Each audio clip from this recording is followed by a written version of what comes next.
But in looking at some of the interviews that you have done, and even ones you've done with Boris, it seems like you're the firecracker of the house. Is that an accurate way to put it? You know what? I think part of that is culturally though, because he is German and Ghanaian, and Hmm. they're not really like demonstrative, loud people, they're both very refined. I mean, that's a generalization, but like he's very self-contained and noble and kingly, like he seems, like I when we first met and when we first moved in together, and he was like, at one point he was like, okay, it's bedtime. I was like, what? Like, am I in a is Ashton Kutcher gonna jump out? Am I being punked right now? Like it's bedtime. It's like there's dinner time, and then there's resting, and then there's bedtime, like lights out. I was like, okay. First of all. So yes, I am the firecracker. But you do a dance in a long-term relationship, do a little dance, and you don't have to say everything.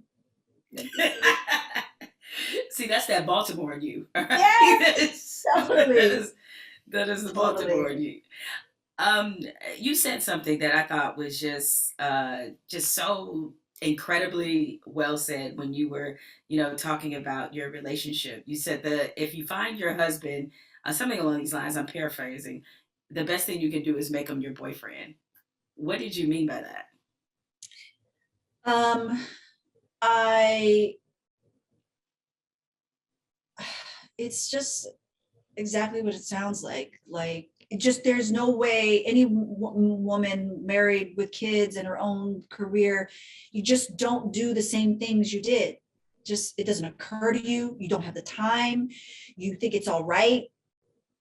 You all are building something else. So he knows how to make his favorite sandwich. I mean, really? Like, but if he was my boyfriend, I would go to the little German market and find that black bread and that cheese that he likes with that special sauce and the thingies that he loves. And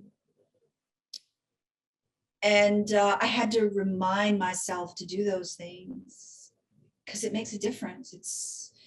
It's the it's not the thing that'll keep you together, but it's be one of the reasons you break up.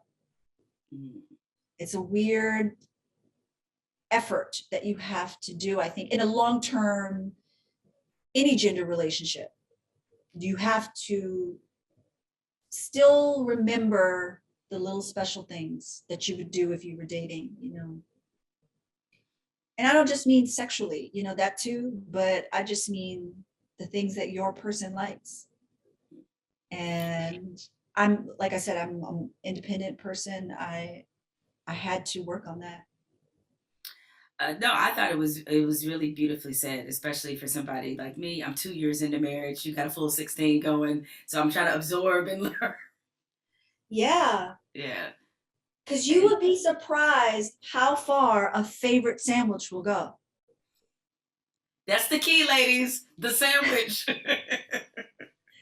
Like, yes, dinner, yes, that, or, you know, which led to the gym rat, believe it or not. Boris used to always ask me to work out with him because he loved it. And I was like, I just got my hair done. I just got these edges laid down. I don't, you know what I mean? We spent all this money on our hair, blah, blah, blah. And finally, I was like, let me go to the beach and jog with this man. And I made my first sweatband because I couldn't find one that really worked. This is the truth. In my kitchen, I made it because I got sick of saying no to him. Wow. From there came a Yeah. brilliant business idea, and I have a gym wrap, by the way. Yeah. You Um, need new ones. I'm going to send you a box. I'll make sure okay, I get yeah, you some. especially, I will have to say that having braids did compliment Help. didn't Yeah. did well, yeah, it helped a little bit more. But when I didn't have braids, like that gym wrap was my go-to for sure. Yeah. It works. You all should look it up if you're listening, and certainly get one. I highly, highly, recommend it. A lot of people, it was funny because when I was dating and being a career sports writer, I never wanted to really marry somebody else who was a sports writer because I just feels like two careers balancing too much. Somebody's always got to move for somebody, and frankly, I didn't want to be the one to have to sacrifice. So you guys have seemed to manage your twin careers very well. What do you think has been the key to that? Because there's competition, even though you're not necessarily competing for the same roles, there still can be Yeah. competitive vibes or all these other things. How have you all been Oh able yeah, to he definitely got a raise before me.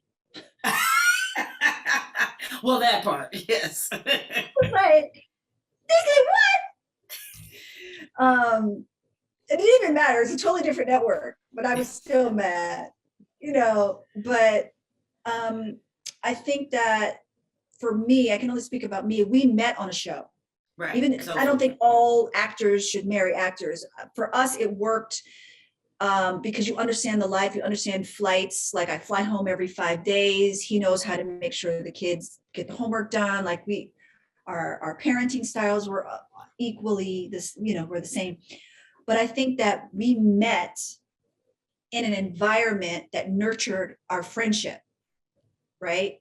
We really were friends first, and we saw each other at 5 a.m. before makeup was on, when in pajama sweatpants, pretty much. Me tweezing a chin hair while talking to him. So like we had 14 hours a day in an environment that we were both going to be in. So that part of our life just really was in sync, and it didn't really cause a problem. I think just all the other stuff, if there was tension in our relationship, it's like any other marriage, like unresolved childhood trauma, um, husband ears, you know how they get hearing impaired, and you're only 2 years in. The hearing impaired will happen around 3.5. around three and a We half. Okay, literally I got to be say, honest. I feel like I'm the one who probably suffers from that more than he does. yeah. So yes, within any relationship, there's a regular stuff that's going to come up, but our careers was never a problem.